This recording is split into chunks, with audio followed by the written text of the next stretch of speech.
Good evening, everyone.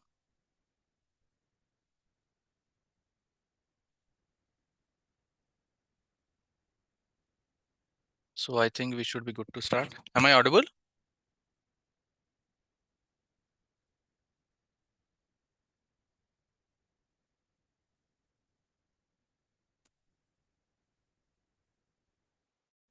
Good evening, everyone.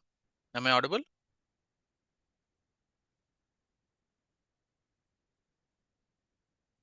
All right.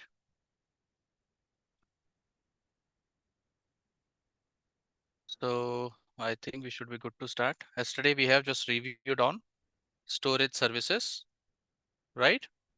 And we just try to see what is a bucket, what is an object, and we try to verify the object permissions, bucket permissions, correct? Any doubts from the last session?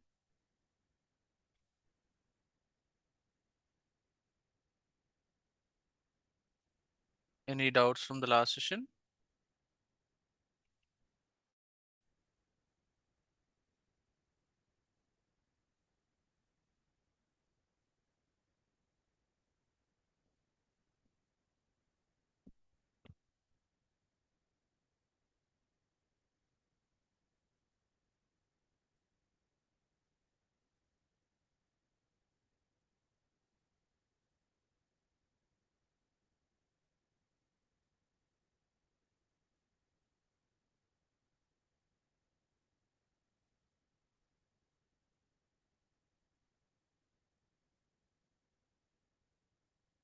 Okay.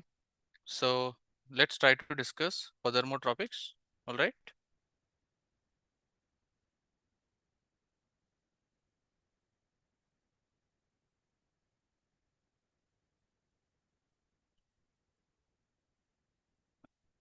So let's try to understand another option that is nothing but a life cycle policy. Okay. So yesterday we have discussed on storage classes, right? Storage classes are the specific aspects where we can try to store our data inside specific storage classes to save the price in terms of access patterns, in terms of storing the files for particular duration and the type of storage you would like to expect for the data objects that you would like to store inside a bucket. Okay.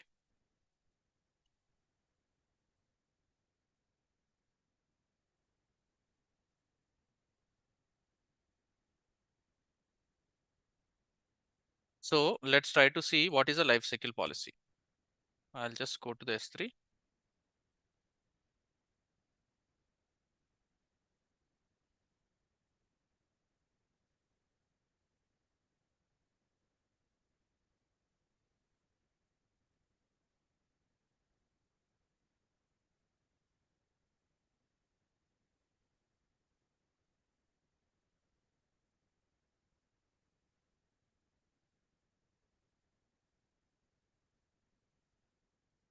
So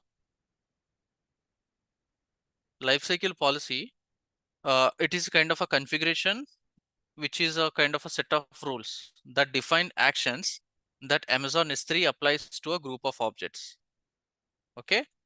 That means it is a policy where we try to automate the management of an objects within your S3 buckets over the entire life cycle. Okay. For example, in a bucket, if I want to store some objects, okay, how much duration my objects has to be managed, okay, and how the life cycle has to be managed. For example, for the first 30 days, the object will be stored in the form of Amazon S3 standard storage class. And after 30 days, the objects will be automatically transferred to another storage class that is nothing but an Amazon S3 infrequent access. And after 60 days, the data will be again stored to the Amazon Glacier. And after 365 days, the data will be deleted.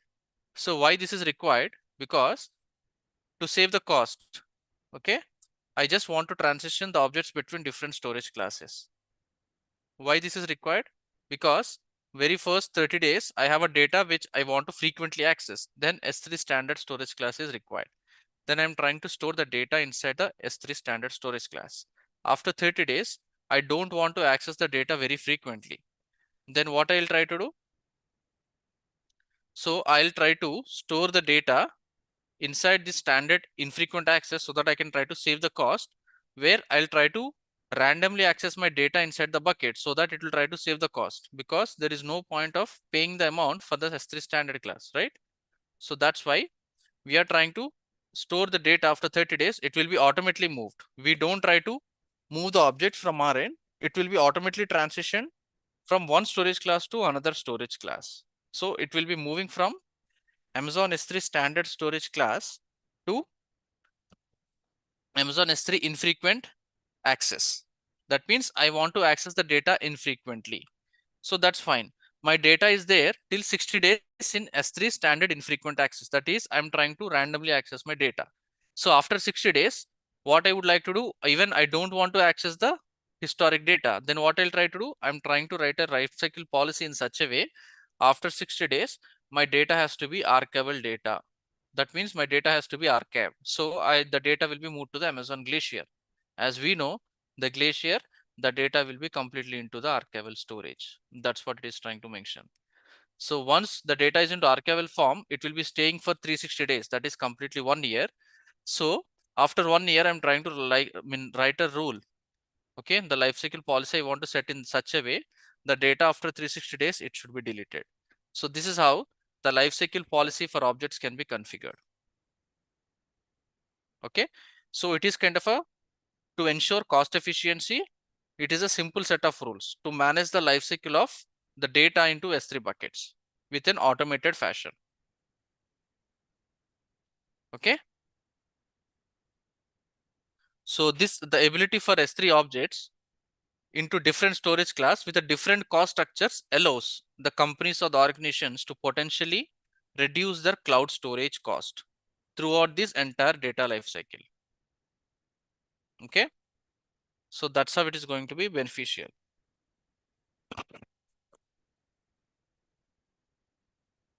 So we'll try to see how this can be configured.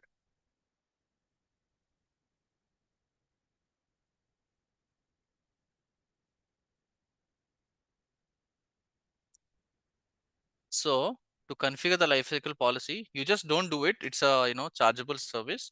I'll just try to show you for understanding. For example, I have a bucket here. Okay, this is a test bucket 328. Inside this test bucket, I don't have any objects for now.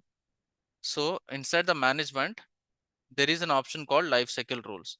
Use lifecycle rules to define actions you want Amazon S3 to take during an object's lifetime, such as transitioning objects to another storage class automatically, or archiving them, or deleting them after a specific period of time. This is how the lifecycle policy will be helpful for us to configure. All right. So I'm just trying to show you how to create that lifecycle. We don't do it. Okay. Because it won't be useful for us for now, because as part of a demo lab session, but in real-time scenarios, during a real-time projects or in any companies, it will be beneficial, right? We don't have any objects, correct? We don't want to move and configure lifecycle, but I'll show you how it can be configured. For example, I'm trying to enter a lifecycle rule name.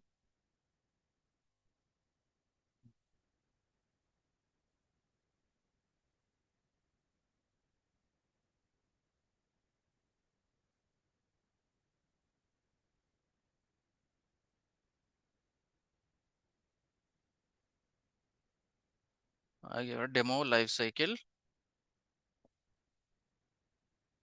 policy. Okay. Choose a rule scape. You want to apply this particular rule entire only for specific filters or apply to all objects in the bucket. I want to apply all objects in the bucket, for example. Then I acknowledge. You want to move the current versions, you want to move non-current versions, you want to move expired current versions, permanently delete current versions, delete expired objects, like we have seen the versioning concept, right? You want to do that, or you want to move current version. That means whatever the data inside the objects with the current versions I want to move. For example, I'm trying to click this option. So here I need to add the transition current versions of objects between different storage classes. Choose transitions to move current versions of object between the storage class based on user scenario and performance access requirements. So during the projects or the organizations, how they want to have the data to be stayed for how many days or how many duration, we can try to configure the storage transition classes here and how many days you want to keep it. For example, my data is already in the standard storage class, right? So I want to have move to this after this into standard infrequent access, for example. So I want to make sure, this has to be stayed for 30 days in the standard infrequent access. Okay. And then I want to add another transition, that is intelligent tiering. Intelligent tiering is nothing but data with unknown patterns. Okay. I'm trying to keep this here within the 60 days. After 60 days, the objects will, after 30 days, the objects from standard infrequent access, it will be automatically moving to the intelligent tiering. So in intelligent tiering, it will be staying for 60 days. After 60 days, it will be trying to stay in one zone infrequent access. That means this is a one zone storage class, which is available under one availability zone. Okay. It is nothing but infrequent access within available under one availability zone. So I want to make sure I want to make the data available for 90 days, for example. And then after 90 days, my data has to be automatically moved to the archival data, that is Glacier. For example, I'm trying to mention as 120 days. Okay. And then after 120 days, I want to have the access to the Glacier Deep Archive, where the data will be infrequently accessed every quarter, correct? Every 1 year. Glacier is retrieval is nothing but a quarter. It's every 1 year is Glacier one archive. For example, I'm trying to make sure as 360 days. Okay. So in this way, I can try to add the condition. I can try to acknowledge. See, day 0, objects get uploaded. After 30 days, the objects move to the standard infrequent access. After 30 days, standard, and then it will trying to stay into 60 days. After 60 days, the objects move to the intelligent tiering. And after 60 days, it will be staying that. And after 90 days, it will move to the one zone infrequent access. It will be staying till 120 days. Then the data will be moved to the Glacier.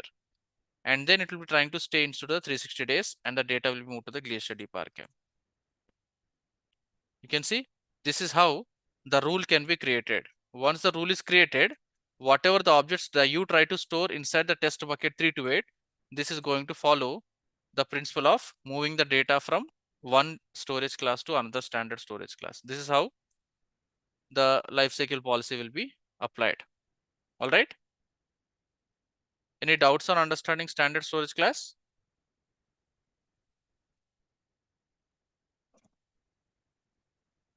So this kind of a scenarios will be useful in real time projects or the companies they'll try to prefer. Okay.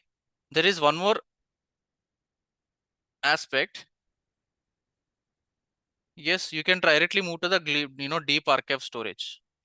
After 30 days from the standard or infrequent access, you can directly move to the Glacier Deep Archive storage. Maybe multiplication of 30 days, like a 30, 60, 180 or 360, whatever the date time you prefer, it will be moved automatically. You can try to do that. I just try to show you all the storage class, but you can directly move to the Glacier Deep Archive, no issues.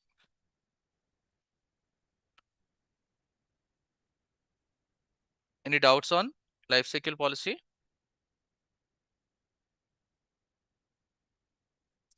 So there is one more aspect, that is nothing but a replication rule. So what is a replication rule? Replication rule is something where you want to define the objects in a bucket, in the S3 bucket, to be replicated to another bucket with a different storage class. Okay. What happened? I want to move a data from one bucket to another bucket. Okay. For example, I'll try to have an example here.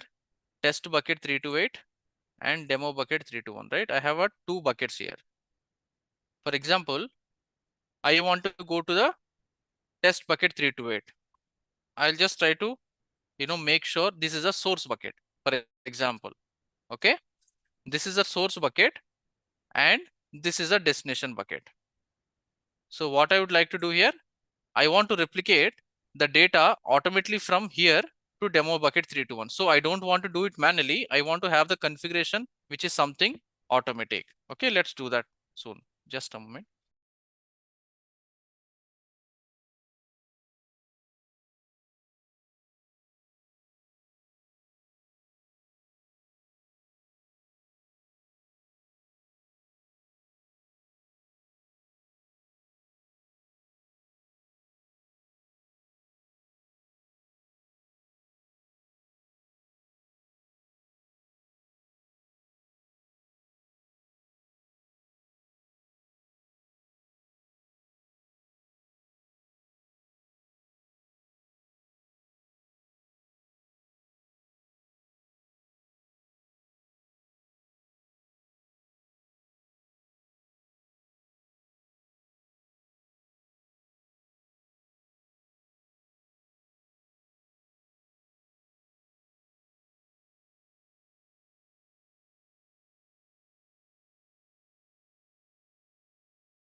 Okay, so this is the source bucket, this is a destination bucket.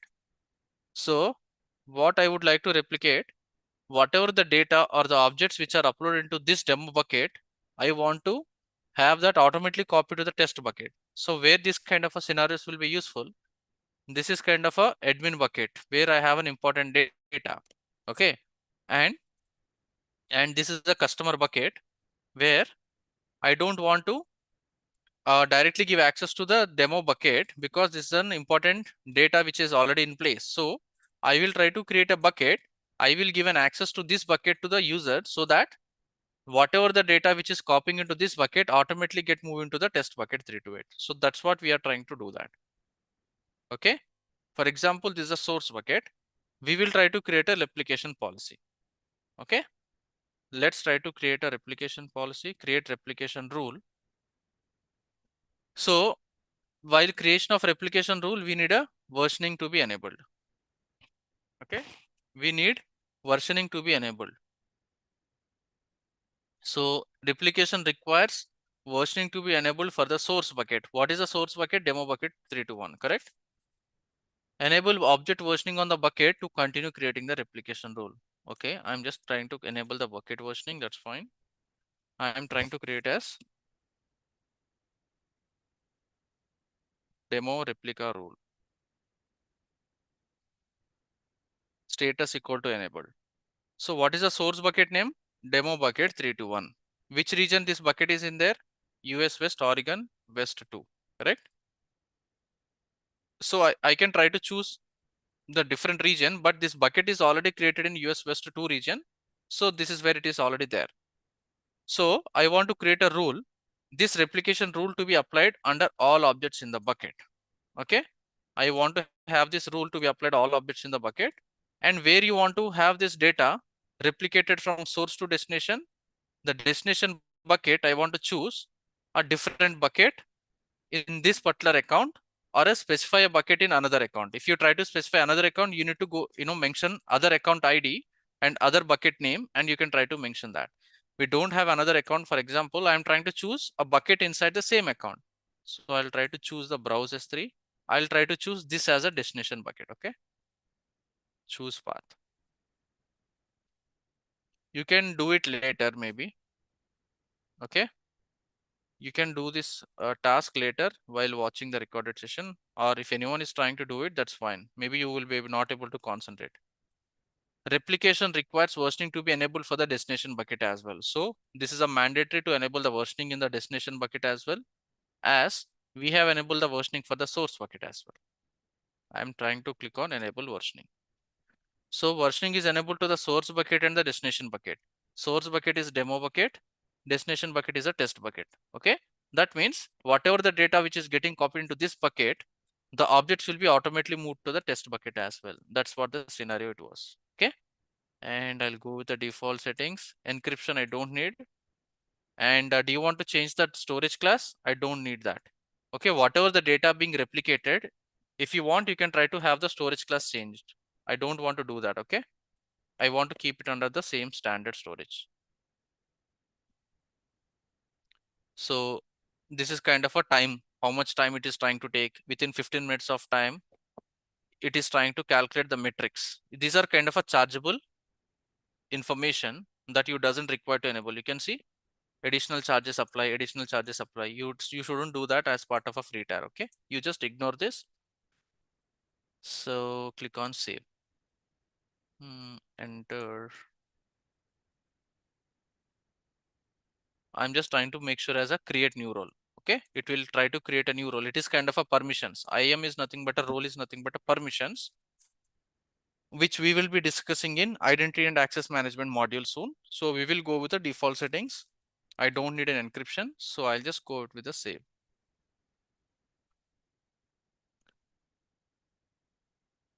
It's not as backup. I can say I want to have a, in terms of a security purpose. I don't want to give access to the source bucket. I want to move the data to the destination bucket so that I can give access to the destination bucket to the customers or the client. It also acts as a backup. Like whatever the data which is in the source bucket, it will automatically move to the destination bucket as well. Yes. Do you want to replicate the existing objects, or the replication should apply for the? Yes, replicate existing objects. I don't have any objects currently. I don't want to, do not replicate existing objects. I'm clicking this option. Okay.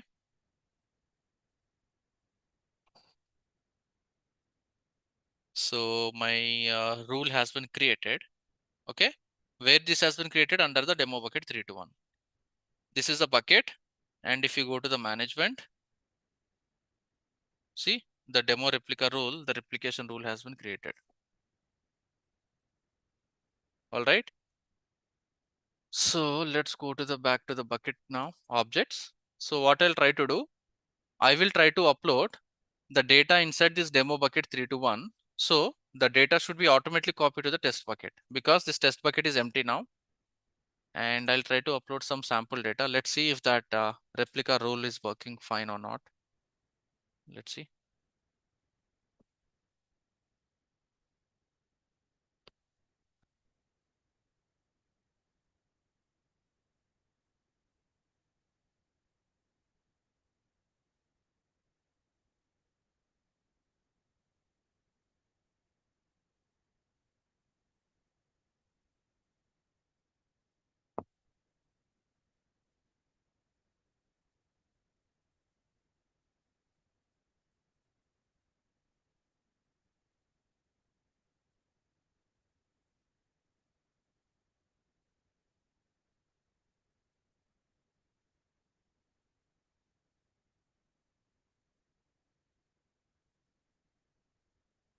So I'll just try to move a sample file.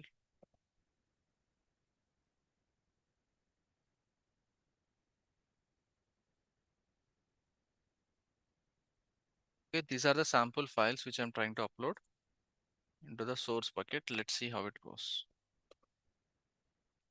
5 files I'm just trying to upload.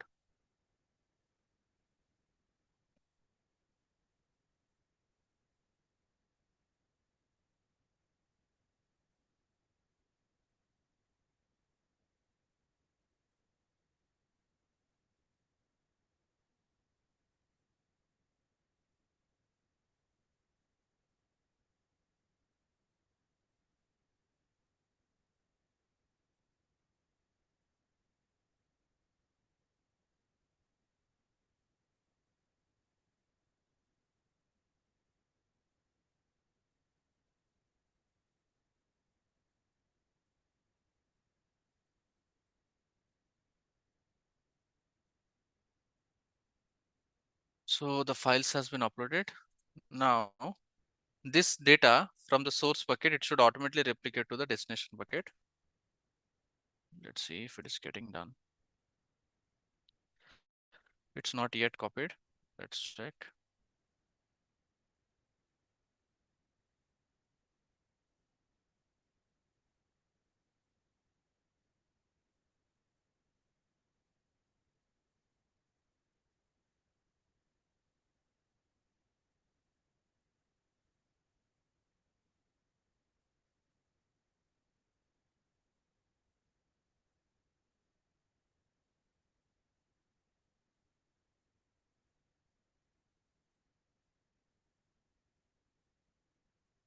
Demo bucket.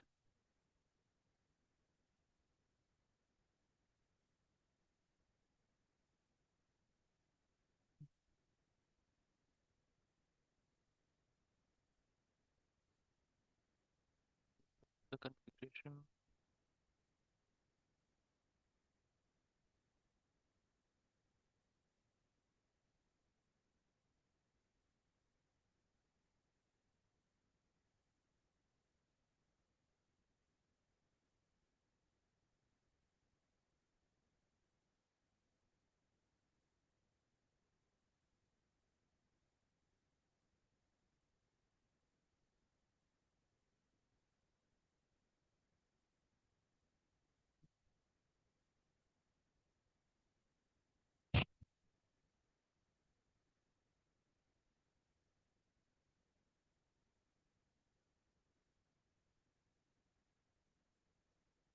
There is permission level issues, I feel. Demo bucket. This is the one. Test bucket. Okay. Now you see, this is a demo bucket, right? These are the files which is already in place. 6, correct? Now, if I trying to see the destination bucket, I can see all the objects are actually copied. You are able to see my screen, right? My voice is audible.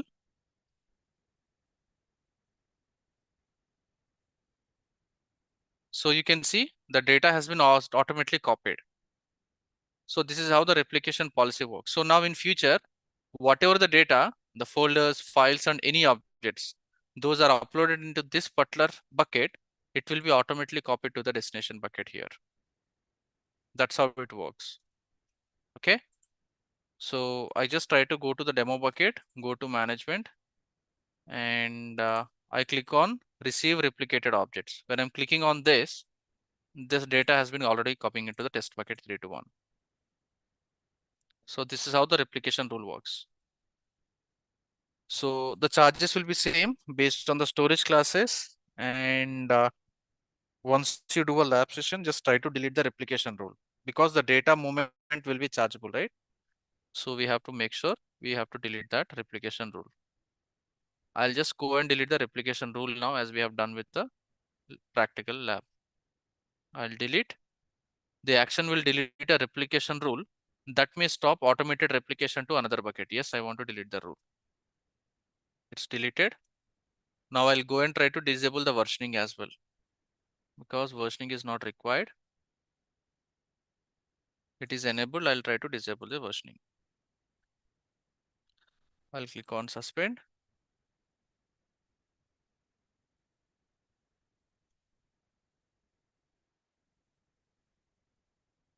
I'll delete the data inside bucket. Is there anyone who is doing the practical lab?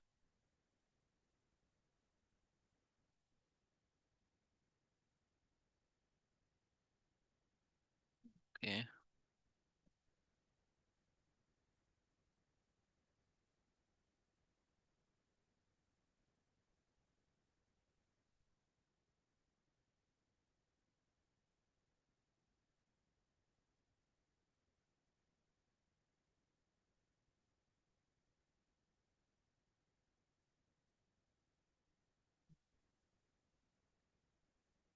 I'm deleting this.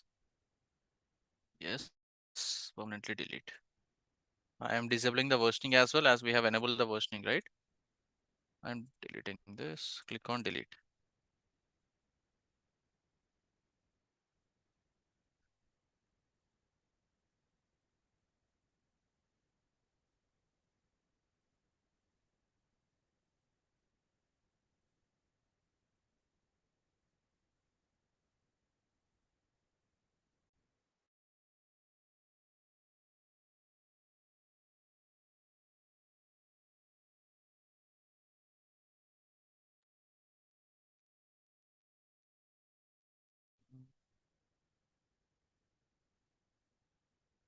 Better I'll try to remove this demo bucket itself.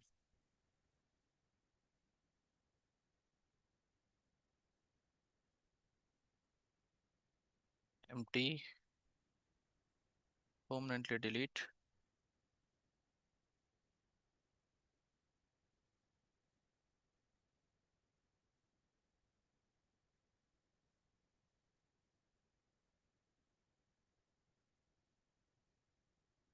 Any doubts on understanding the replication rule? If anyone had a queries, you can see the recorded session. You can try to practice again. Any doubts?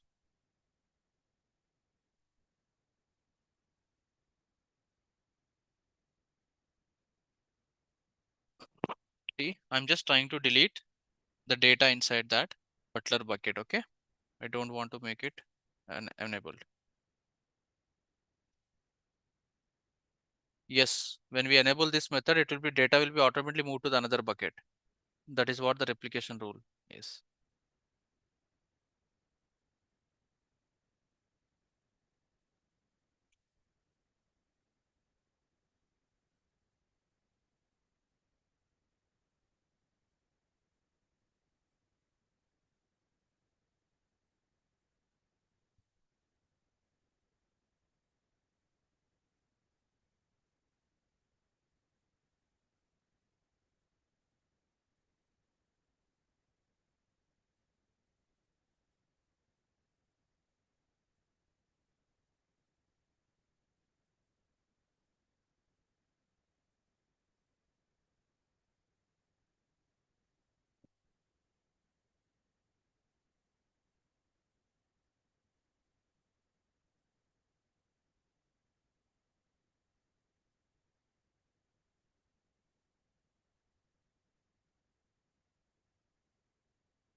So if you want to move some objects, then you need to manually copy and move the objects. Okay.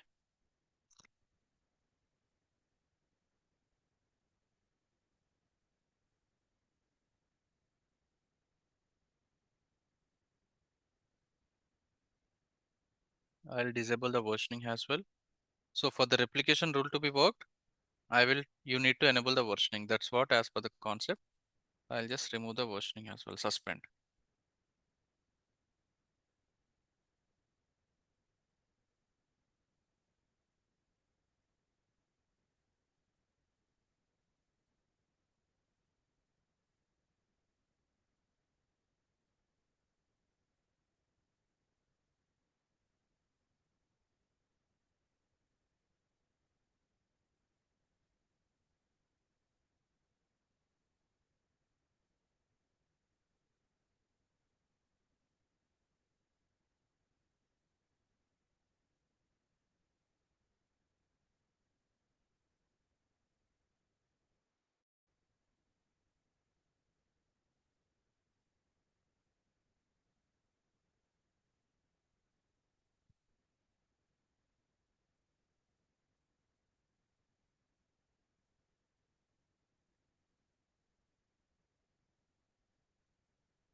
All right, I just try to empty my bucket as well.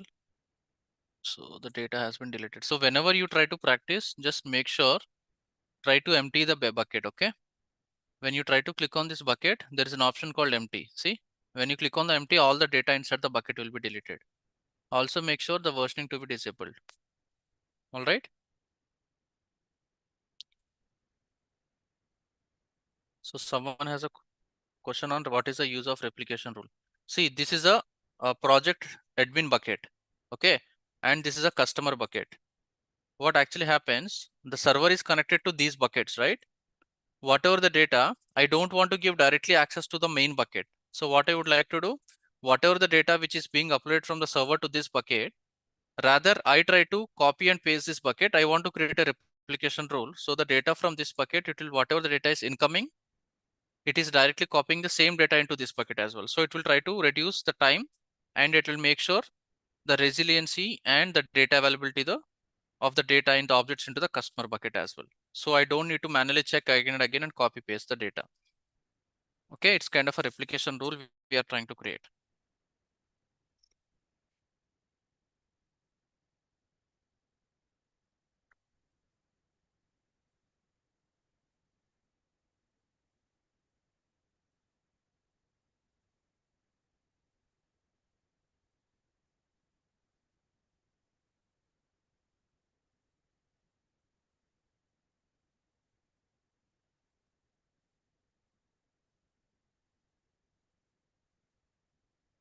Any doubts?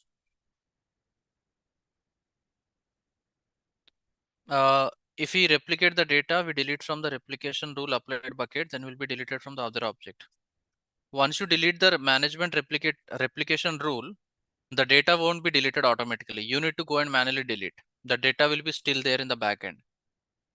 If you delete the replication rule, that you have to delete the data as well if you want. If you want to keep the data, that's fine.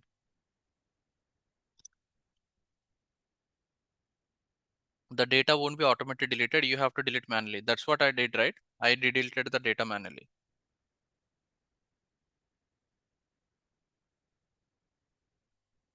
Okay.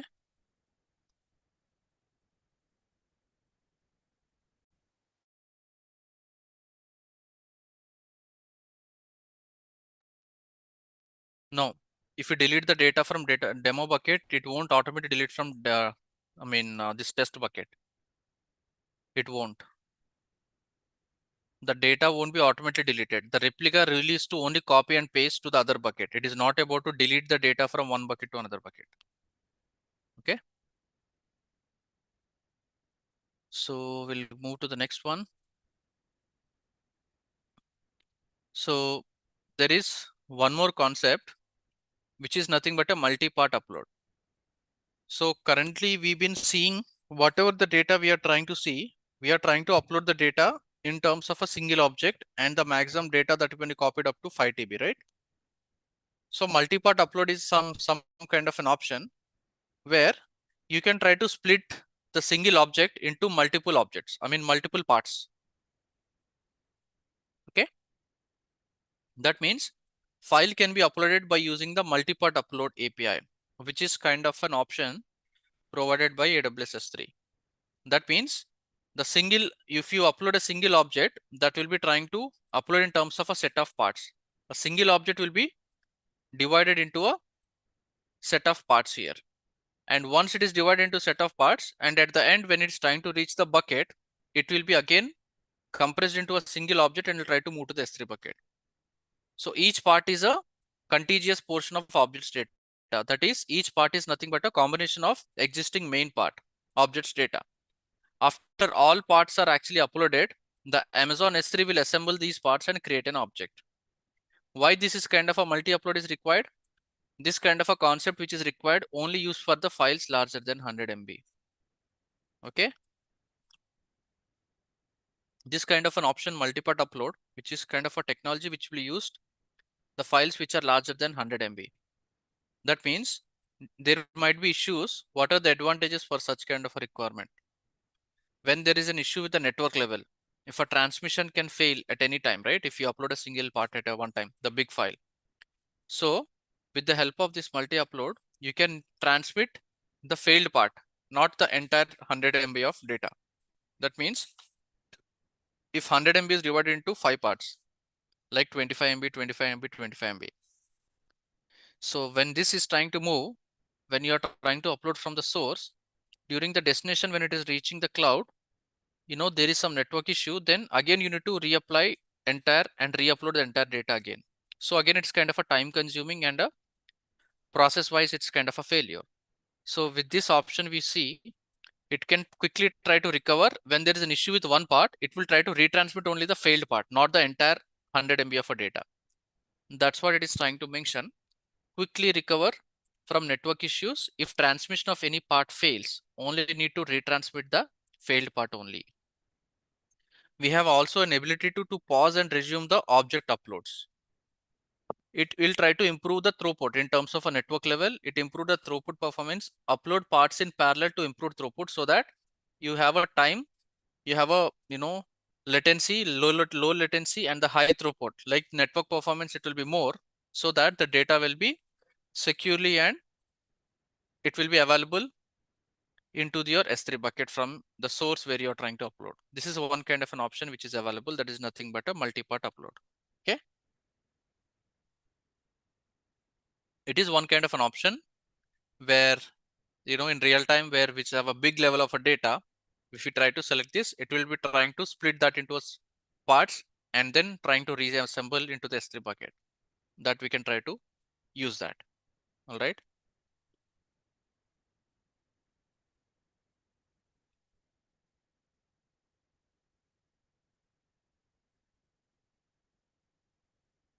So there is other service, option, which is nothing but a transfer acceleration. So what is the transfer accelerations? It will try to accelerate Amazon S3 data transfer. That means the data which you are trying to upload from the source over the internet to the Amazon S3 cloud S3 bucket, it will try to accelerate the data. That means it will try to improve the performance by using the network infrastructure from the cloud specific. This is a generic example. You can see whatever the files we are uploading here. Okay.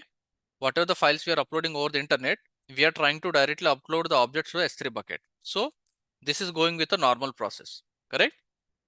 Now, if we try to enable this transfer accelerations, what happens? Whatever the data we are trying to upload from internet to the Amazon, it is trying to use the CloudFront edge locations. That means wherever the location you are trying to upload, it is trying to utilize the best network infrastructure to provide a faster upload and faster download speed so that it doesn't have any effect trying to provide reliable performance to the customers or the users to upload and download the data. It uses the optimized network protocols and the AWS edge infrastructure. Okay. For example, I'm trying to upload from Mumbai region. When I'm trying to upload the data, it will try to choose the nearest best network infrastructure that is nothing but an edge locations. Okay, which is having a high level network performance. It will try to use the bandwidth and the network level performance in the infrastructure to provide the best performance.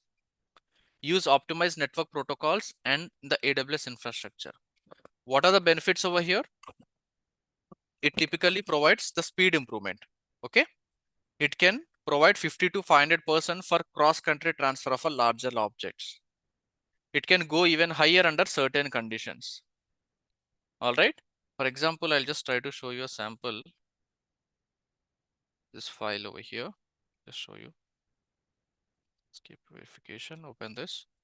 I'm just trying to show you a sample understanding of how this transfer acceleration in the background, where does it works from the AWS. For example, I'm into US West Virginia region. Okay. I'm trying to upload the objects directly to the S3 bucket. In this bucket, I'm trying to upload directly without the transfer acceleration. Okay. So this is a direct upload speed with my current bandwidth where I'm trying to upload. This is a current upload speed, right? When I'm trying to enable this accelerated transfer here, let us try to compare the speed in terms of a percentage. It is in the Virginia region, US East 1 zone. Let's see the speed percentage comparison. That means uploading the data normally versus uploading the data with enabling transfer acceleration with the network capabilities. You can see this is a comparison tool where AWS is trying to upload a normal object with a direct normal upload with S3 direct speed and the accelerated transfer speed. So if you directly upload the data, this is nothing but I'm trying to upload the data from my end, right? From here. This is kind of a normal option where I'm trying to add the files and add the folders, right? It will try to go with a normal performance. But when I'm trying to enable this with a transfer acceleration, it will trying to use the AWS CloudFront edge location in the background so that your performance will be more. That is 14% more. I'll try to see in the other locations. Let's see.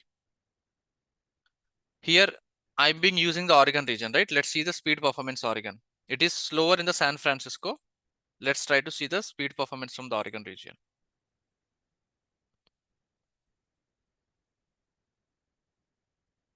Again, this graph representation will be depending on your bandwidth of your local internet as well.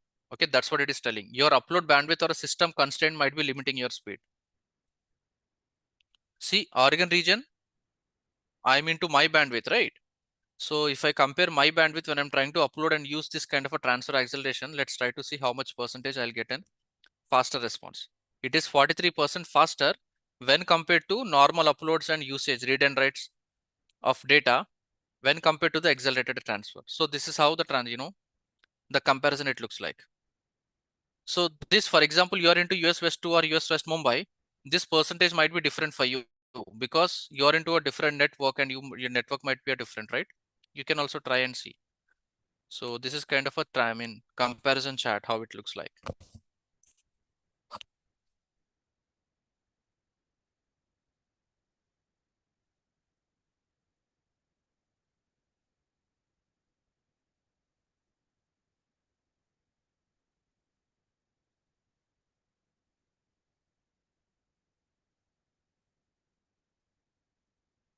See, 6% faster here.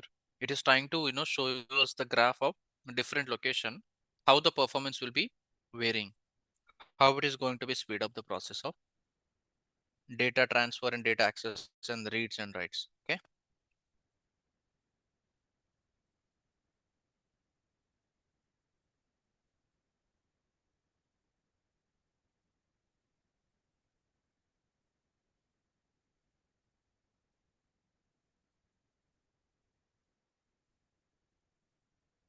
Are you able to understand? See, this is a 14% faster within the Frankfurt location region, Tokyo region, Seoul. These are kind of a different local regions. The US region, it is very quick. I mean, West 43% faster. So you are able to understand how this transfer acceleration works. All these are chargeable services, but I'm just trying to give you a understanding on the demo on how it looks like.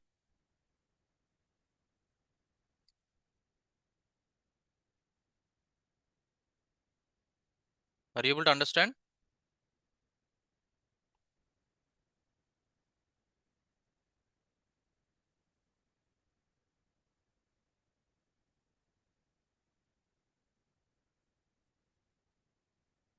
Okay.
You're able to access this, right? So this is how it works. So this is the concept of transfer acceleration.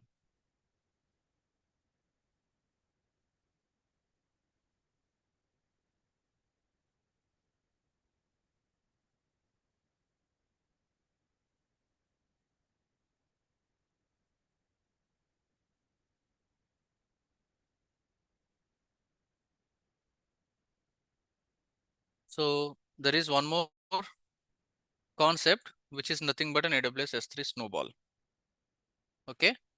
So snowball is nothing but it's kind of an external hard disk. Like it won't be in a small size. It's kind of a big size, how it looks like. For example,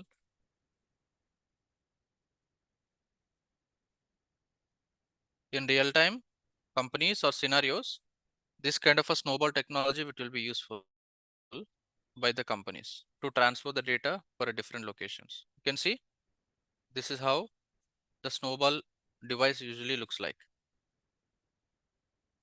It's kind of a hard disk, like a big level hard disk, which will be shipped by AWS.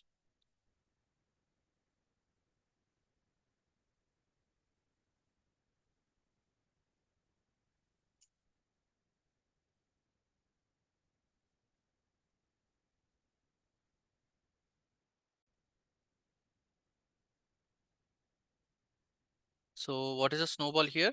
It can transport multiple terabytes of data into and out to the Amazon S3. Okay. So AWS is the one who has this device, and when you want to upload the data into S3 bucket, which is of the data into terabytes, petabytes, 10 petabytes of a data, for example. Usually, if you want to transfer the large data network transfer costs, what are the main things we should be worried about? Network cost, transfer times, and the security. Okay. This is the best service which has been provided. For example, there is a data to transfer 10 petabytes, that is almost 10 million of a GB over the internet. With a 10 Gbps of an upload speed, it would take about 100 days to transfer the data. So the big data to transfer into the cloud, which is not actually possible directly from your network to direct into the cloud, correct?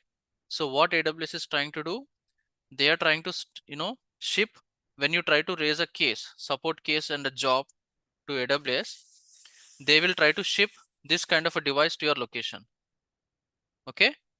Once this device has been shipped to your location, what you have to do, you have to connect your network cable to this device. It's similarly like in hard disk. You have to connect to the network LAN cable and then trying to upload your data into this snowball device. And then you have to reship to the AWS, Amazon.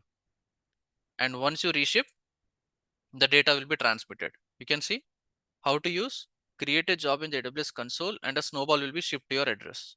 Attach to your local network and then download and run the snowball client. You will have a client, snowball client installed in your device. And then once you try to copy the data, select the file data transfer encrypted to this device. Okay, it will be completely encrypted to this device. And then once the data transfer is completed, ship the device back to the AWS location and track the status. Okay, this is how it works.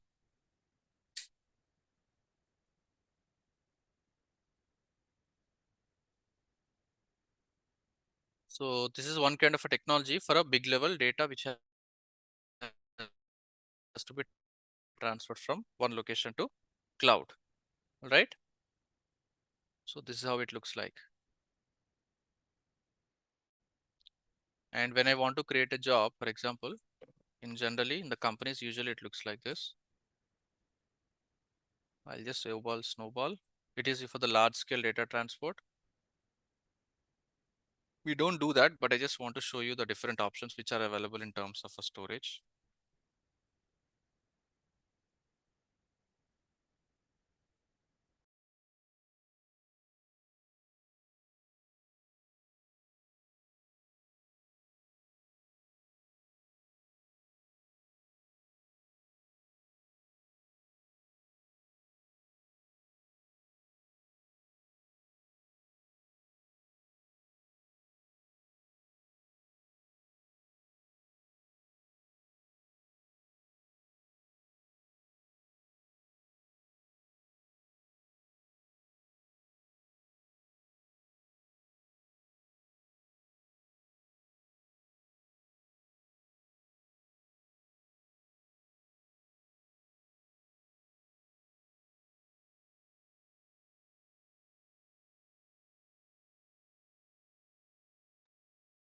Oh, I'm just muted, right? Okay.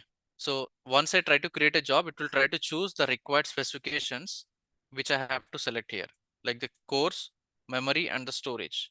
Once I try to select, and then I'll try to, select your destination in the S3 bucket in AWS. Then I'll try to choose under which bucket I want to move the data. If I try to click on this next, I'll acknowledge. You can see I'll provide my own power supply and Ethernet cable at my network location. Then I click on next. Here, next. And then I'll try to type the address where this device has to be shipped. You can see 1-day shipping, 2-day shipping, it will try to set. And then I'll click on next. And then it will try to send you the email notification. You can try to track the status from this AWS Snowball console. Okay.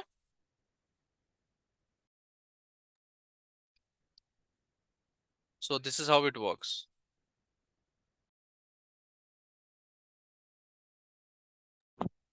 Okay. This is how the snowball concept works. Any doubts on this? We just don't do it, but I just want to let you know what are the different options which are available.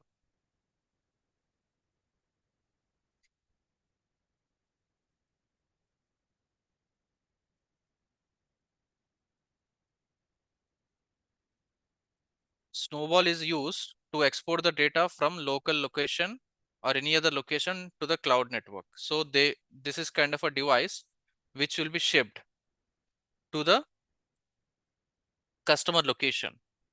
So the charges will be based on how much data you try to import to this snowball and to the cloud storage. Based on the data storage, the charges will be varied.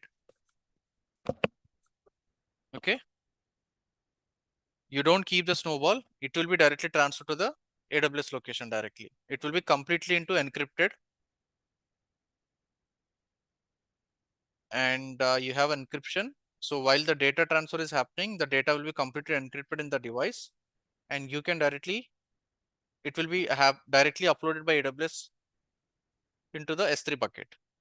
Okay, once it got shipped back to the console.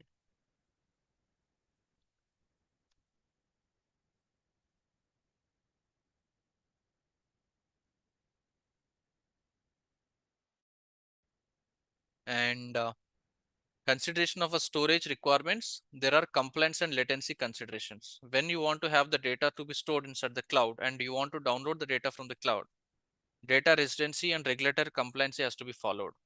What kind of an aspects we need to make sure? Are there relevant region? Data privacy laws has to be followed. Can customer data to be stored outside the country? Based on the country rules, we need to make sure the data to be reside in the cloud or not. Can you meet the governance obligations? These are the regulatory compliance protocols to be followed when you want to have the data to be uploaded and data to be downloaded, like when you are handling the customer data. So consideration of proximity of users to data. If you are trying to upload the data from the specific locations, there might be a small difference in the latency can impact customer experience based on the regions, based on the availability zones. Okay. Choose the best region closest to users. That means if I'm trying to upload the data and trying to access the data from my location, you have to choose the best region that is nearby your location. Okay. That's what it is trying to suggest. These are kind of a generic protocols which has to be followed.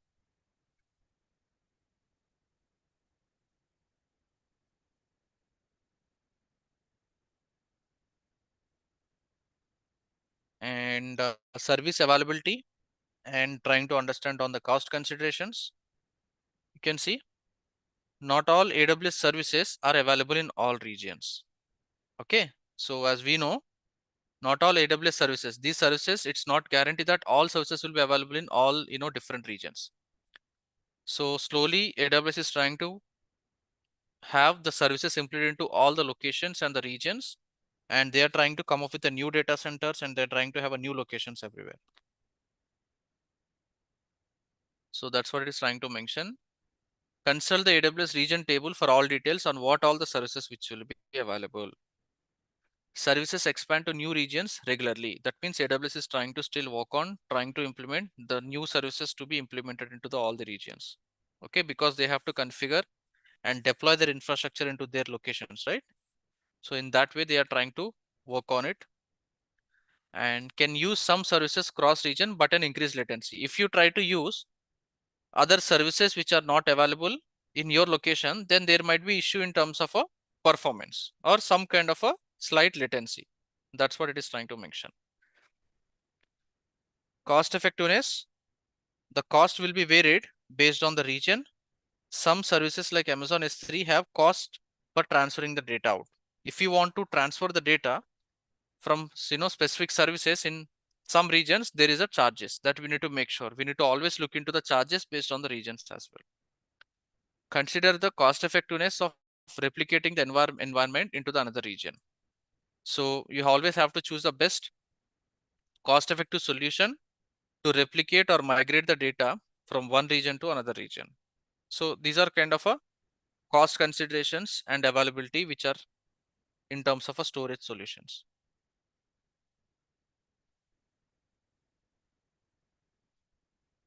Okay, so these are all about the storage level, and I think we should be good on understanding the coverage of storage services. Any doubts on understanding the storage? You have to practice when you had a time. Just try to see the recorded sessions, trying to read out the theoretical understanding. We have a very good documentation which is provided by AWS. If you just try to go ahead and try to type AWS documentation here, you will have the documentation of everything for all the services. Okay. When I'm trying to click here,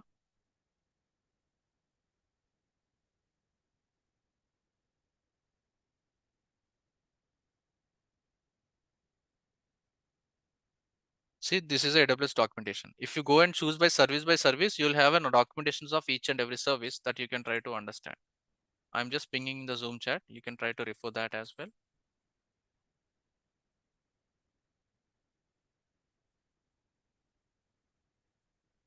Okay, I just pinged in the Zoom chat as well.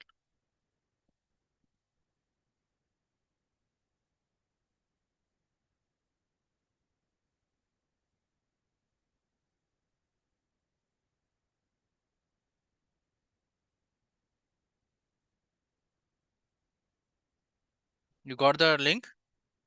It will be helpful for you to understand and gain more knowledge on theoretical aspects of the cloud.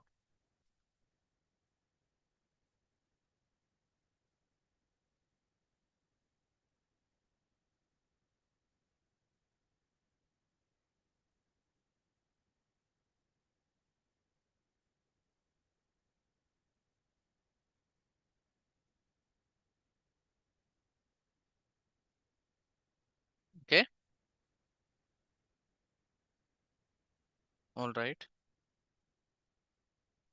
So the next module, it will be networking.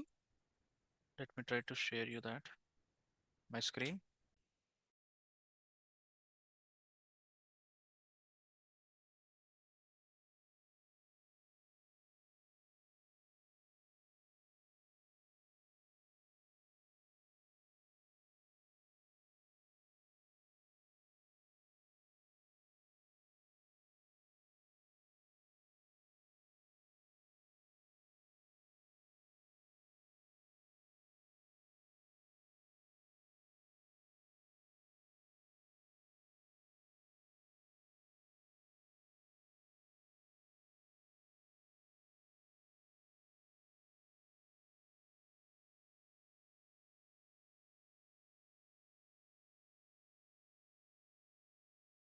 Any doubts on the storage?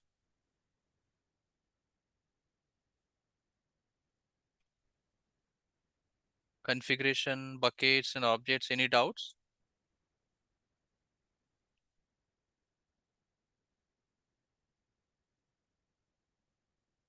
Yeah, someone have a doubt, just tell me.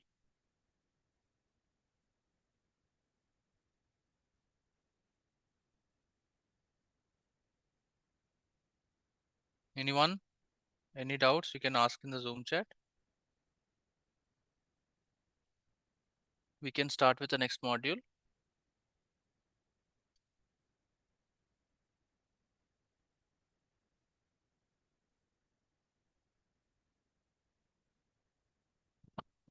Any doubts?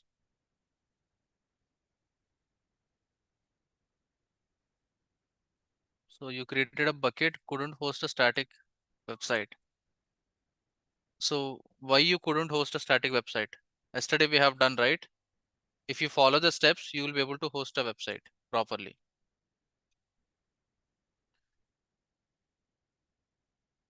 To see the permissions, you need to see the recorded session.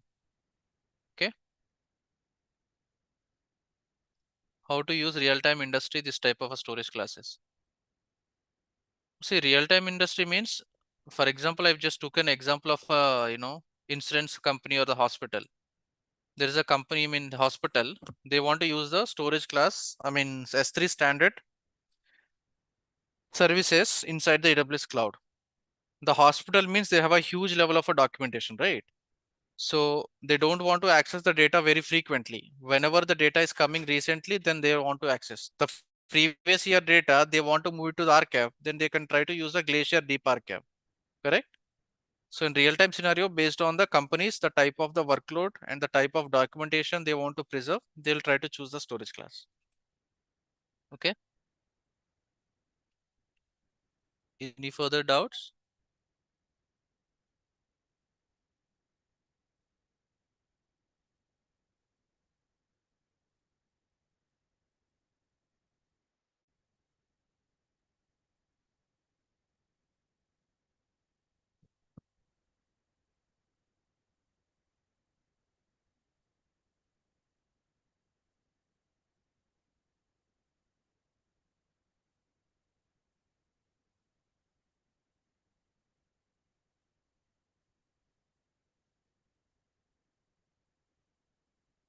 Okay. So let's go with the next module, that is networking. Okay.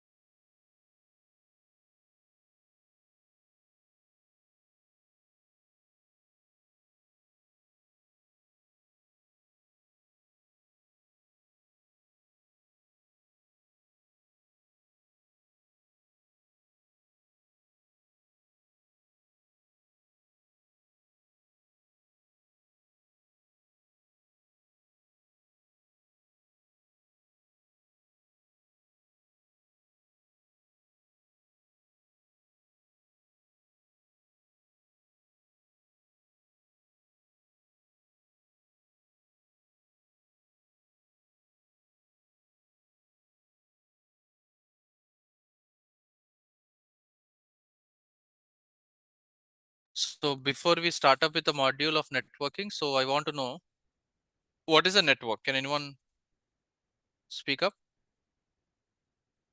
What is a network?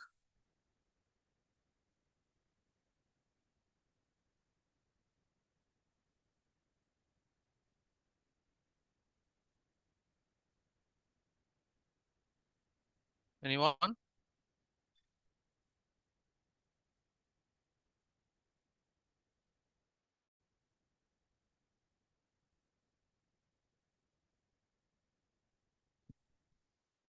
I don't see a response from everyone. I don't see a response from everyone. Okay, network. Someone say used for communication between devices so that it can communicate with each other.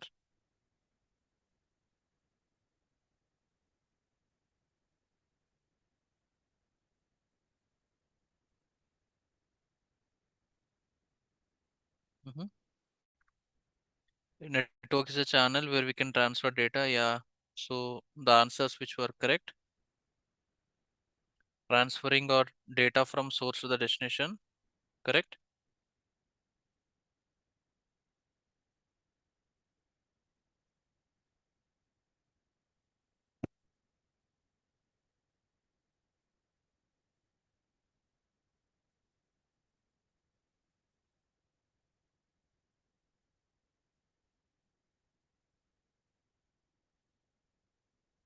Yes.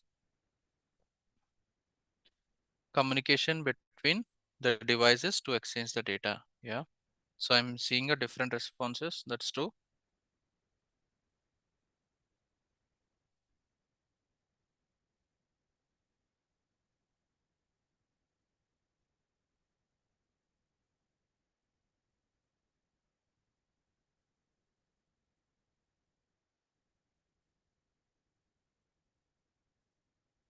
Mhm.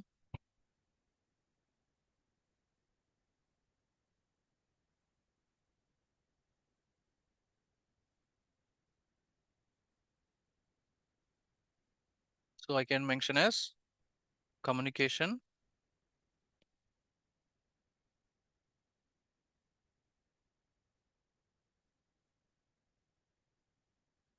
of different devices that exchange data or information and sharing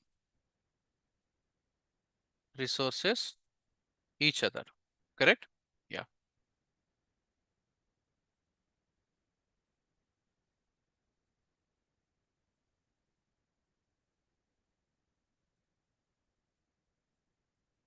So what kind of a network devices we usually see?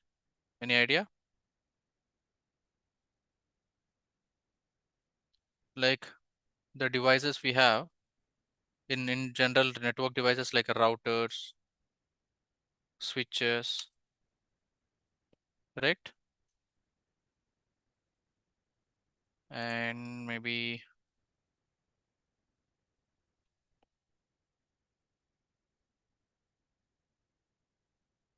firewalls,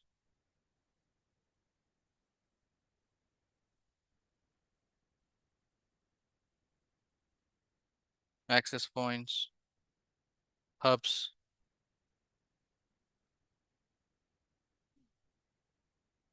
modems, you know, bridges. There are different devices, correct? And these are kind of a networking devices. So which performs an operation. So even at our home, we have a router. With the help of a router, we just try to gain an internet access as well. So what is an IP address?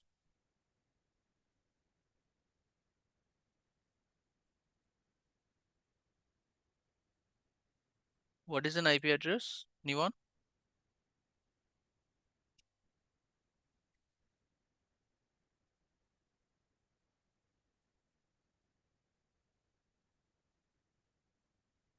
So if I want to see the IP address of my computer, how can I see? For example, if I try to go to the command prompt from my computer, I just type ipconfig. See, this is IP address, for example. correct? I can try to this IP address has been assigned. So IP address is nothing but the full form is Internet Protocol.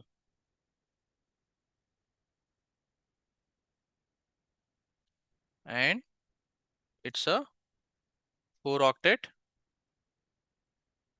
4 octet means we have a 4 positions, right? These are octets, 1, second, third octet, and the fourth. After dot, we have a 4 octet. It's a 4 octet IP address, and each octet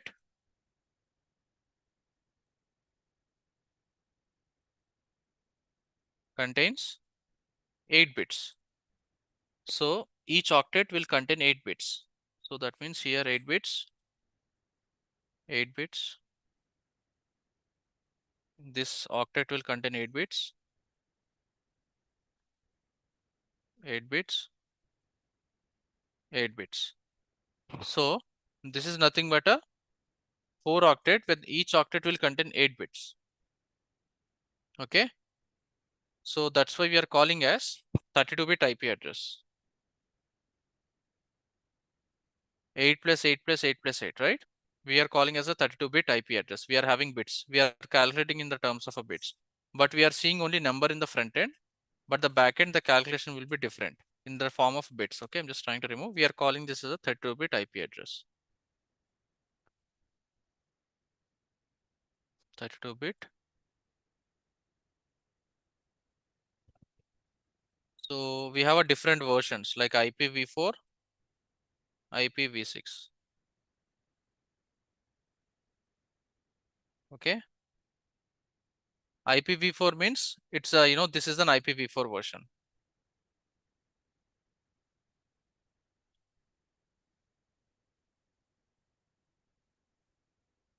IPv6, it's a 128-bit hexadecimal address.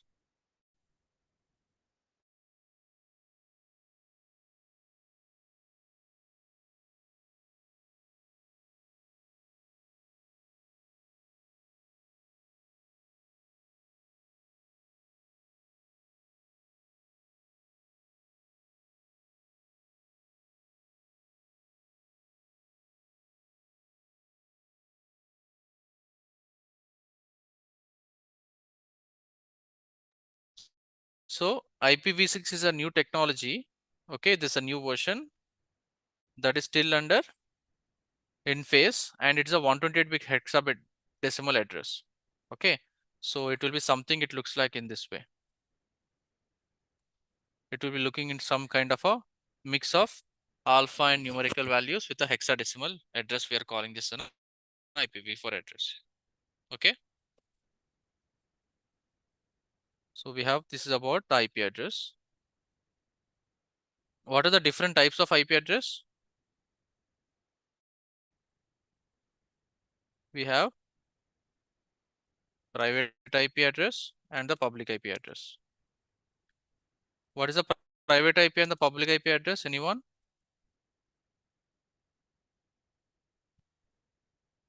Any idea? The private IP address and the public IP address.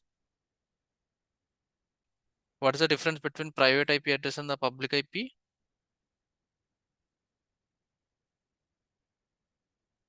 Someone said public IP address is used to access an internet. Yes, that's true. And private IP address is used for locally or internally. Okay. If you want to have an internet access, then we need a public IP address.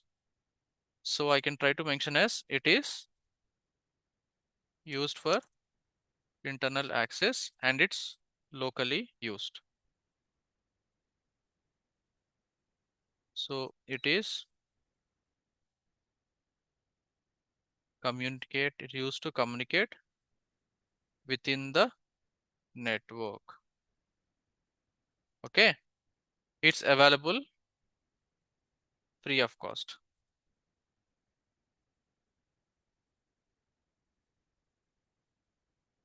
Okay, and then what is the public IP address? It is used to communicate outside of the network and will have internet access. So who will, it's not actually free. The private IP address you can also configure at your local computers, but this public IP address, it is completely chargeable. So at your home, who will configure the public IP address for your home? If you need an internet access, who will give you the router and who will try to configure? Like Hathway, Act, and this is nothing but an ISP, right? So this, it is controlled by ISP. ISP is nothing but internet service provider. He will try to install the router and try to configure public IP address into the router, right? Internet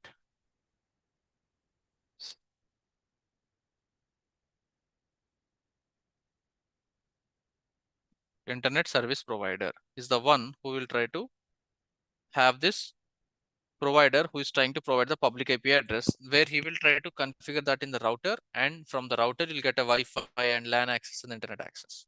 Correct? This is how we can try to see and understand. So these IP addresses have a different ranges or the classes of IP address. Does anyone had an idea? Ranges or the classes of IP address. So I just want to discuss the basic understanding of all these so that we will try to see how this kind of a concept will be useful in the cloud AWS console. We have a class A. If any IP address which is starting from, this first digit, like it is starting from 192, right? If any IP address which is starting from 0 to 127, like IP address is starting from 0.3.4.5, 0.4.6, this is nothing but a class A. Class B is something 128 to 191. Class C is something 192 to 223. Class D is nothing but 224 to 239.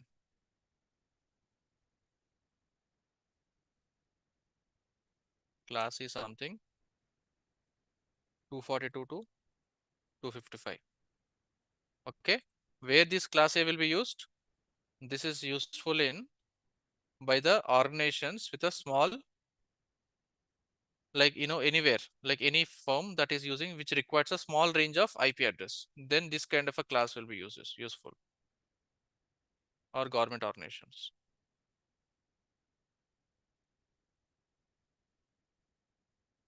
Class B, which if any organizations or any company which requires more number of IP address, then this class B will be useful.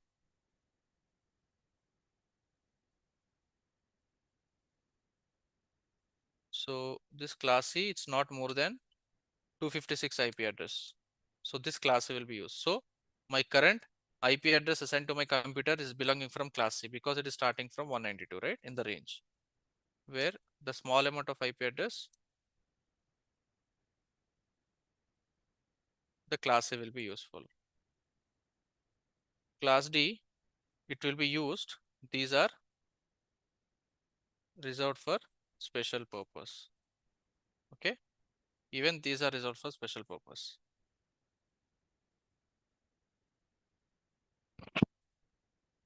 Like a research and some kind of a special usage from the backend network concepts. So these IP address has been holded. Okay. So this is about the IP address information and the understanding of the different classes and how what is the difference between private and public IP address. All right. Is my voice audible to everyone? Someone said my voice is very slow. I don't know. Someone, Sony, you have to see your speaker settings. All right. Now we will try to see the understanding of subnet or subnet mask. What is subnet and what is subnet mask? Anyone? You people might have a subject of networking in your semesters.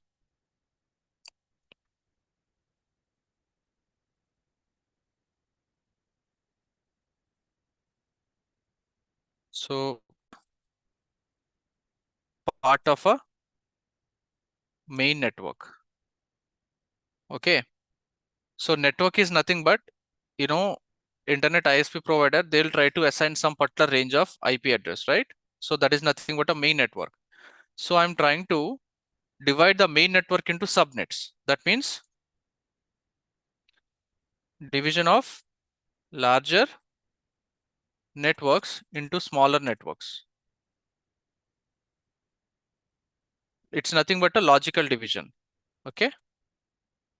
It's a logical division. Okay. That is nothing but a subnet.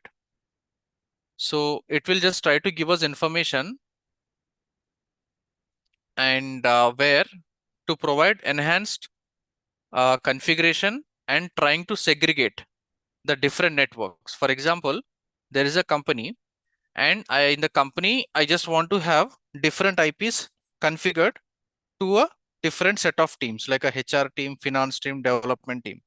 So what I'll try to do, rather assigning complete network into everyone, what I'll try to do, I'll try to divide a main network into sub network. So that means HR team will get a different IP network and the finance team will get a different sub IP network and database team will get a different IP network. So subnet, these are nothing but a sub networks. In that way, how it is helpful? So database team, there is a secure data which they don't want to give an access to anyone to see the data or accessible over the internet. So I'll try to restrict the data into private mode. So I'll try to configure a different network. And there is a development team, they want to deploy an applications and they want to have the access of their applications over the internet. That means the public access required. Then I'll try to give a public internet access to that particular network. So I'll try to segregate that. In that way, I'm trying to logically divide these networks based on the requirements on particular teams. So in that way, I can try to have an enhanced security and I can try to segregate and try to have a configuration with more efficiently. Okay. So the IP address which I got, which is also nothing but the sub network from the main network. Okay. This is nothing but an IP address which I got right in from my company. So I'm from a different team. I got this IP address. So subnet is nothing but it's mainly coming from a main network. It is has been divided in division of a larger network into a smaller networks. Okay. So we will try to see that concept. We'll understand more. Okay. What is a subnet mask? Subnet mask allows us to identify the network bits and the host bits. Okay. So for example, if I try to open my, see, network is kind of an ocean. Okay. I'm trying to give you the basic understanding of how it works, but you have to, always try to understand and try to follow the online articles and trying to work on any theoretical concept from online as well. You get some more information more. So I don't want to completely go into the cloud and show you the PPT and go and complete my session of networking. I just want to give an understanding and how in real time it works as well in the cloud. Without the knowledge on basic understanding, you can't understand the networking. So that's why I just want to show you this thing. Stomach. Stomach.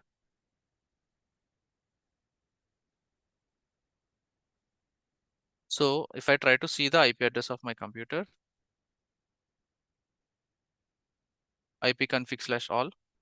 So see, I have a different information like the information about my network into my computer. For example, you see this is an IP address, right? I'll try to copy this 192.168.1.41. This is the IP address, correct?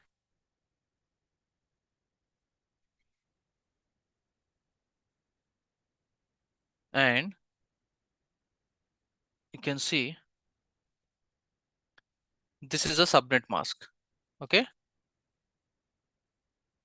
let me see.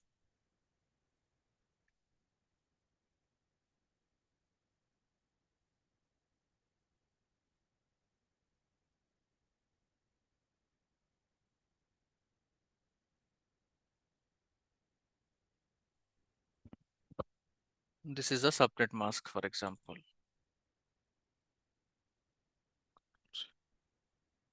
So we are calling this as a subnet mask. So why this has a subnet mask? What is this? We need to understand. As I told you, subnet mask will allow us to identify the network bits and the host bits. Okay. So this is an IP address and this is subnet mask. By seeing the subnet mask, I need to confirm and identify from which network does this IP address is coming from. Okay, as I told you, this is a subnet, right? This is an IP address assigned to my computer now. I need to know what is the main network here. Okay. So what actually happened here? For example, you see each number, this is a 4-octet IP address, right? Each number will have a maximum digits, that is nothing but a 255. Okay, 255 is the maximum digit, but here my digits has been confirmed as 192, 168, 1.41. Correct. So here by seeing the subnet mask, see difference 255, 255, 255, 0. That means by seeing the subnet mask, you need to understand this is fully completely occupied. This is occupied. This is completely occupied. This is occupied. This is completely occupied. This is occupied. And the 0 means it's not occupied. That means this is usable.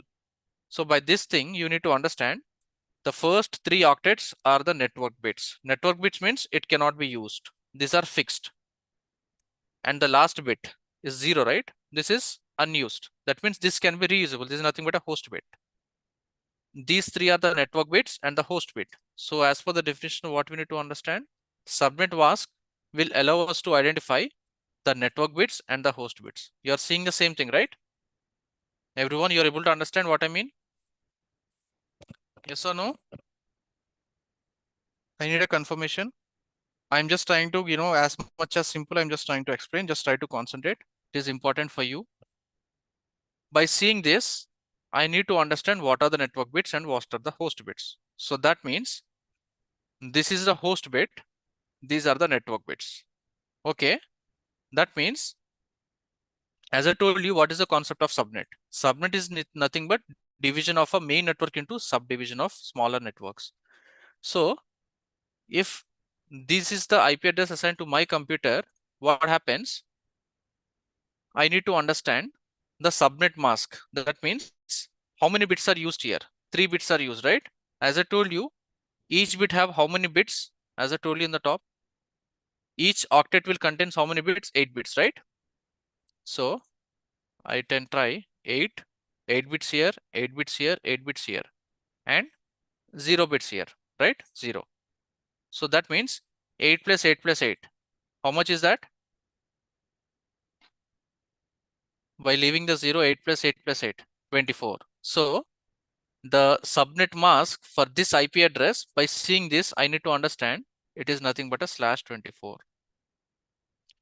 So by seeing this, you need to understand, by seeing this information in this IP config, I can understand this IP address is belonging from /24 network. That means 8 plus 8 plus 8, 16, right? I mean 24, /24. That means these 3 are network bits. The last bit is a host bit.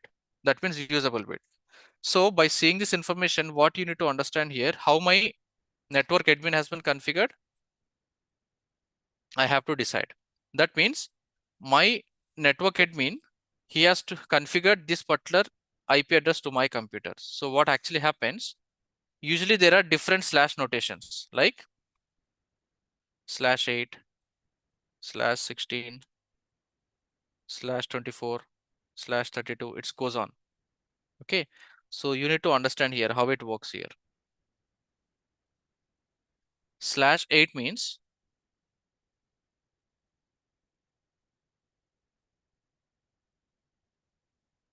now tell me, /24 means 255 dot 255 dot 255 dot 0. That means 3 bits are full. That means 8 plus 8 plus 8, 24. It is coming 24. What is /16? Anyone? What is /16? How can the /16 be configured here? How can I try to mention as? So I can mention as 255 dot 255 dot 0.0. That means 8 bits, 8 bits. 8 plus 8, 16. How about /8?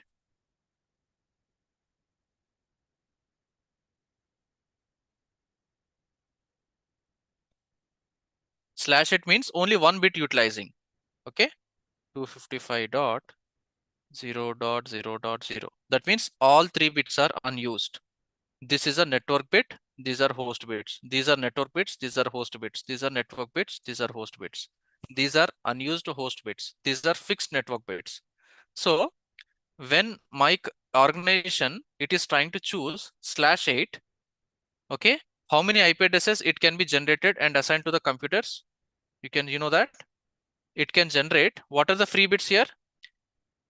8, 8, 8. That means if I try to multiply these 8s, 8 into 8 into 8, 8. How many IP addresses I can generate with the /8? Anyone?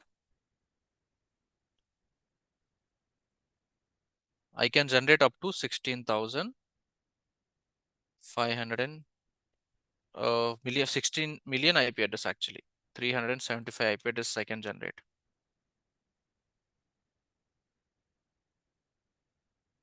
Available if you choose /8. If you choose /16, how many IP addresses can we choose? See, the first 2 bits are fixed. Only the next 2 bits are actually available. Then 8 cross 8.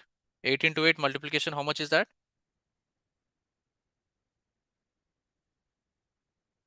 65,000 around, right? 64,000 IP addresses are available.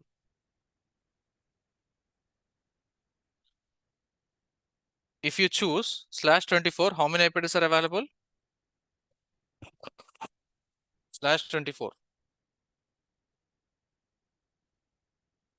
If I choose /24, how many IP addresses are available?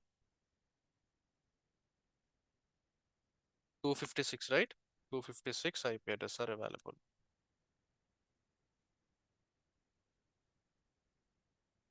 Actually, one bit is reserved, so I can try to mention 255 IP addresses are available. So if I try to choose the 32, /32 means all bits are filled. So that means 0, correct?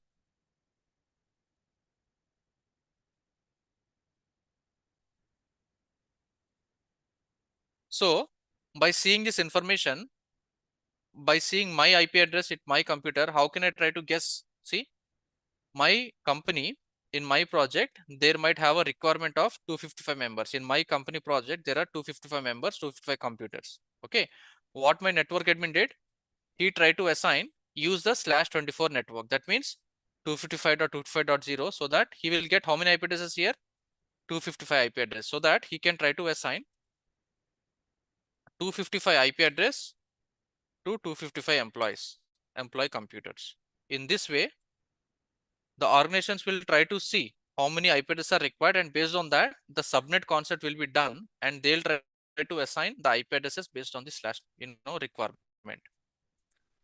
Do you think in my company we have only 220 members? Okay, so do you use /18 or /24? /8 means so many IP addresses are wasted, right? There is no need. For example, a company had a requirement of around 100 IP address. 100 computers are there. It's a small company. So which slash notation is available? We have such kind of an example. If you want to see, for example, subnet calculator. This is kind of a subnet calculator which will try to show. There are different slash notation as well. You can see if I have a requirement, see /24 means I have a requirement of a 250 computers, then I'll try to choose /24. If I had a requirement of around 100, then what is the best network I can choose? /25. That means /25 means, see, I'll just show you what it is trying to do. /25 means here the first 3 octets are already occupied. It cannot be changed. In the 4th octet, he is not using 255, but he is using half of the bits. That means 128. So in this way, you can generate up to 126 IP address. Okay, in this way, this will be done. So by this, if you see 192.168.141, how my network has been divided by the main network, you can see the main network of this particular network, it would be something like 192.168.1.0. That means these 3 bits are fixed. Only the last bit is keep changing. So this is a main network, and how the subnetting has been done. The other person, will get IP address of 1.1, and my peer, person, it will try to get 1.2, 1.3, 1.100, and the other employee will get 1.2, 121. So it keeps on rotating. It just goes up to what is the maximum limitation. It will try to generate the IP address till 255. So out of this in between, I got an IP address. What is IP address I got? 41. So out of this range, I got an IP address of the range that is nothing but my computer is assigned with 41 here. Okay, you can see the 41. So in my project, other employees, they might get up to any of this IP address. So in this way, the IP address subnet will be done, and based on the requirement of our IP addresses, based on the requirement of our computers and the servers, the IP address get assigned. Okay, you can see this is the subnet calculator. Usually it will be done. You can try to review that. I'm just pasting here. So for example, if you want to know the information, how the network has been divided, for example, I'm copying this IP address. Okay, Control C. What was IP address? 192.168, my computer IP address. Let's see the main network and how the subnet mask is divided. 1.41, and what is the subnet mask it is assigned? 255.255.0. For example, 255.255.0 slash 24, correct? Slash 24. So I'm trying to click on calculate. Other companies, they might use slash subnet depending on the number of IP address they need. Because it's a big company, they need a big set of IP address, then they can use a /8. Mostly it won't be, but it's depending on the requirement. See, when I'm trying to open the subnet calculator, it is trying to show 192.168.1.44 is the my IP address. What is the, see, it is trying to give the same information we discussed just before. What is the main network here? 1.0. That's what I'm trailing, correct? The main network is 1.0. And usable host. What are the usable host networks here? The last bit is a usable host, right? This will keep on changing, like 1.0 to 1.255. You can see 1.1 to 254 IP address it can be used. So the 255 IP address is used for the broadcast address, which is reserved for the system purpose. So the total number of host usable bits, that is 255 IP addresses can be generated. You can see 254 IP address can be generated. The other 2 IP addresses are reserved from some system purpose. You can see my project, the network admin divided this network. He have 254 IP addresses because he used the /24 network. As I told you, /24. The last bit will be keep on changing. The subnet mask, what is this? 255.255.0. That's what it is also showing here. Okay, you can also calculate from your computer. And the binary values, how you can see 8 bits, right? I told you 8 bits. If you see this, here I told you the 8 bits, right? Here. So how the binary values will be there? 8 bit means 1 2 3 4 5 6 7 8 dot 1 2 3 4 5 6 7 8 dot 1 2 3 4 5 6 7 8 dot. The last one is 0.0.0. So these are nothing but 8 bits. The computer will understand the binary language, right? These are the network bits. These are the host bits. Now, why this 255 is coming? If you have a question, why the maximum number is 255? If you calculate 2 power 1 into 2 power 2 into 2 power 3 into 2 power 4, 2 power 5, 2 power 6, 2 power 7, 2 power 8, the maximum number it will come as 255 only. That's why the digit is 255, to make you understand. See, the same the subnet mask is trying to show you. As you know, the 192 IP address is belonging from which class? C class, correct? As we have already discussed. The class C, 1 and 2, it is trying to show. What is the subnet notation, /24? That's what we have discussed, right?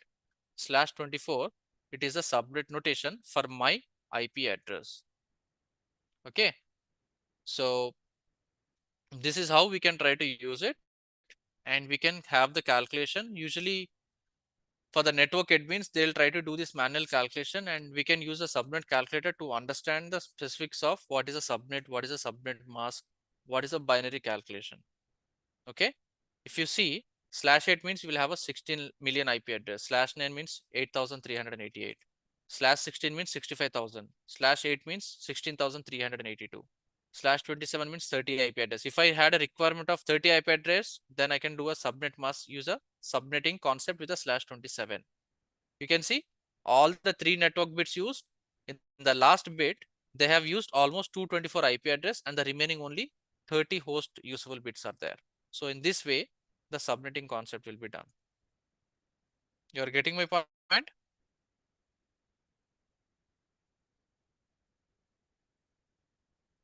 Yes or no? So it's kind of a big concept. Network itself is a big concept. We have a courses, network concept courses, and MSc courses, where you will get, usually people get trying to move into that field. They'll just try to do this kind of a courses, and they have a CCNA certifications as well. But to have you basic understanding, I'm just trying to give you an overview how this network, IP address, and the subnet concept will work. So all this concept will be included in the cloud environment. That's why we are trying to discuss on the networking class as well. Okay. So tomorrow we will try to practice the configurations of a network into the cloud console. Okay. The network is an important concept. We can try to configure virtual network into the cloud environment by using this IP address and the subnets as well. Okay. We can try to review that tomorrow. Any doubts on this? This is kind of an introduction. I want to give a basic understanding how the network works. Any doubts?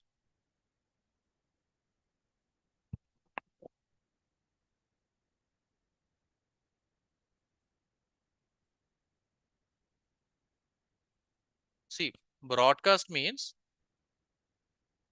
255. Dot 55 is used as a broadcast for other purpose. It is not broadcast for /27. Okay. So /27 means the first 3 octets in the network bits, it has been fixed. And the last octet, we have used all the 224 bits as a network bits, but only the remaining 30 bits are host usable bits. That means the IP address will be assigned as 192.162. For example, /27, right? If I'm trying to choose this subnet calculator again, I'll try to choose a /27. Okay. Here I'm trying to choose a /27, the same IP address. Let's see how it can be calculated. See, the IP address range, when I'm trying to choose the /27, you can see the first 3 octets will be full, and in the last octet, the first 3 network bits are used, and the remaining bits are used for the host bits. That means the IP address will be assigned to the computer as 192.168.1.33, and in between two, last is 1.62. That means 33, 34, 35, 36, and the last is 62. In this way, the IP addresses will be assigned to the computers. Okay. You can try to use this calculator. See, this is a good example. They have given this is a network address, and they have tried to give a host address as well. The broadcast address for this is, see, every network range, they have a broadcast address, which is reserved for system purpose. 95, 127 is a broadcast. So this kind of things, more review, you can try to make sure, you can try to Google and try to understand more network concept as well. The network itself, the concept, it won't be enough for entire this 25 days itself. It's completely ocean. Okay. But I'm trying to give you overview of what is required in terms of a cloud. I'm just trying to give you an overview. Okay. I can share the notepad if you want in the Zoom chat, whatever we try to discuss. I just want to give you.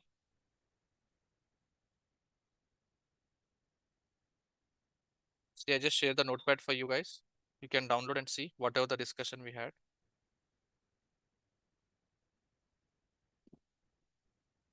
So any doubts? And we can try to practice cloud concept of networking tomorrow. Okay.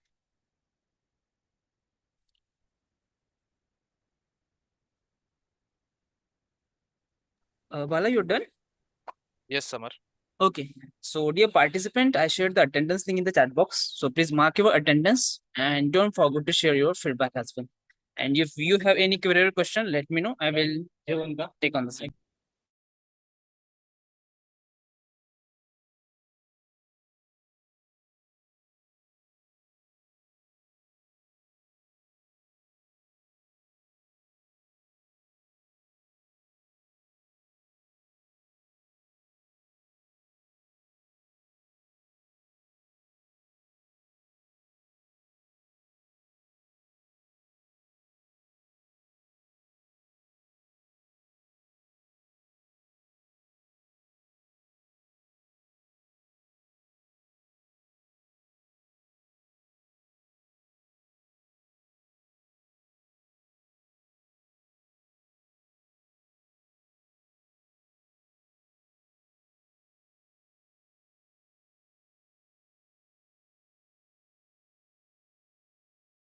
So there is one question over the YouTube, and the Ravi Kumar is asking, these sessions are only for paid ones or free course with the certification?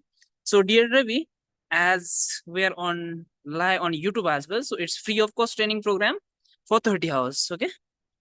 Sir, when web development session is conducted? Pushpa, web development, would you like to ask me for the basics of programming with Java? Attendance link, guys, I already shared that. Let me share it once again. Please don't forget, because 60% attendance is a mandatory to get the certificate. If you're not,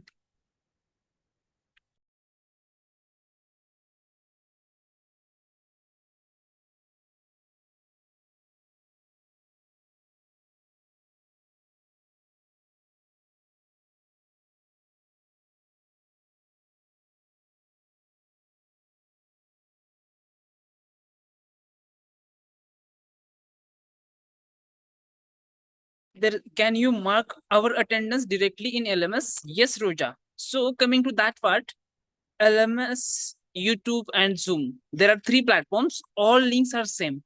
Okay, so you can mark the attendance from any one platform.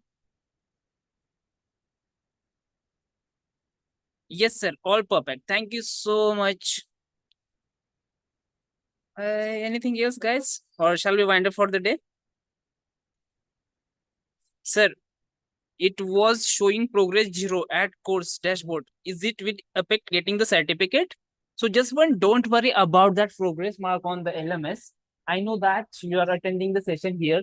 You're marking your attendance on a daily basis. So no need to worry about that. Okay.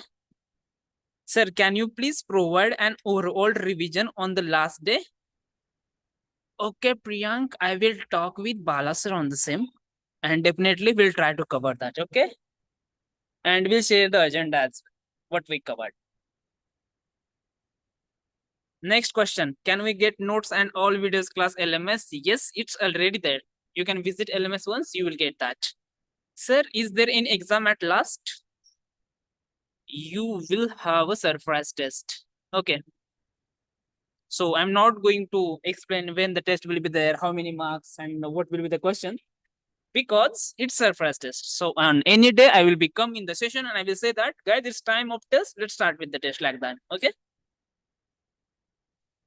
YouTube participant, sir, share the notepad file here. Dear Amol, how to share over the YouTube? I'm not sure. So please visit the LMS. Can you please provide the link for the notes? So Priyank, just visit the LMS, and participant, if you are not able to go via LMS, if you are facing any difficulty to access the LMS, so let's do one thing, drop an email to EDL team, and the EDL team email ID is edl@xla.com. Our team will check your status of your LMS and they will let you know. Okay, please send the mail ID so what we can go through LMS. Yes, I'm sharing that, don't worry. edl@xlara.com. Guys, why to share it? There are 4 words only. Every day I'm sharing that email ID with you.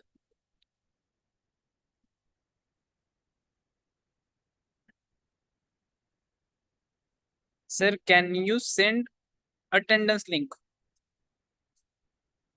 Any website available, sir? So register LMS. Kirtana, I think you're done with 3-4 program with the Xlar. Am I right?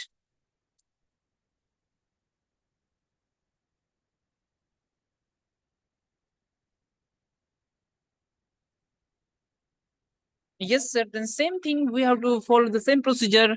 Go on the LMS, sign into the LMS, go in the store, enroll on your own. You will get that course.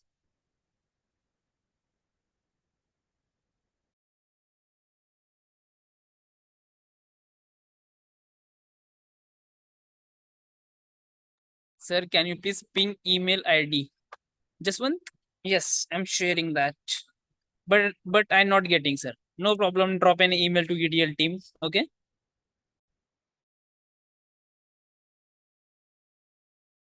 Hi. So guys, it's time to wind up for the day. So thank you so much for joining the session. And we'll meet you on tomorrow at same time. So bye bye. Good night. Take care.